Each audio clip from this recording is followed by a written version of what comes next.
आम खबर आपको देंगे कि सहाफ़ी सना बुच्चा सहाफ़त से पहले क्या करती थी, समी इब्राहिम ने बता दिया है। जी हां, समी इब्राहिम सीनियर सहाफ़ी, उनका कहना है कि सना बुच्चा सहाफ़त से पहले क्या करती थी, उन्होंने बता दिया। सना बुच्चा पहले एक्टिंग करती थी, फिर सहाफ़त की तरफ आई। लग रहा है कि सना बुच्चा किसी दूसरे मुल्क की शहरियत लेने के चक्करों में है।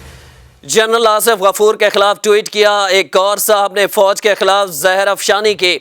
मारूफ एंकर समी इब्राहिम ने कहा है कि निजी टीवी पर सना बुच्चा पहले एक्टिंग किया करती थी, फिर सहाफत की तरफ आई। लग रहा है कि वो किसी दूसरे मुल्क की शहरियत लेने के चक्करों में है। उन्होंने जनरल आसिफ गफूर के खिलाफ ट्वीट किया है। और एक और साहब हैं जो अपने आप को लिबरल कहते हैं, उन्होंने भी पाक फौज के खिलाफ जहर अफशानी की है। पता नहीं इनका क्या मकसद है।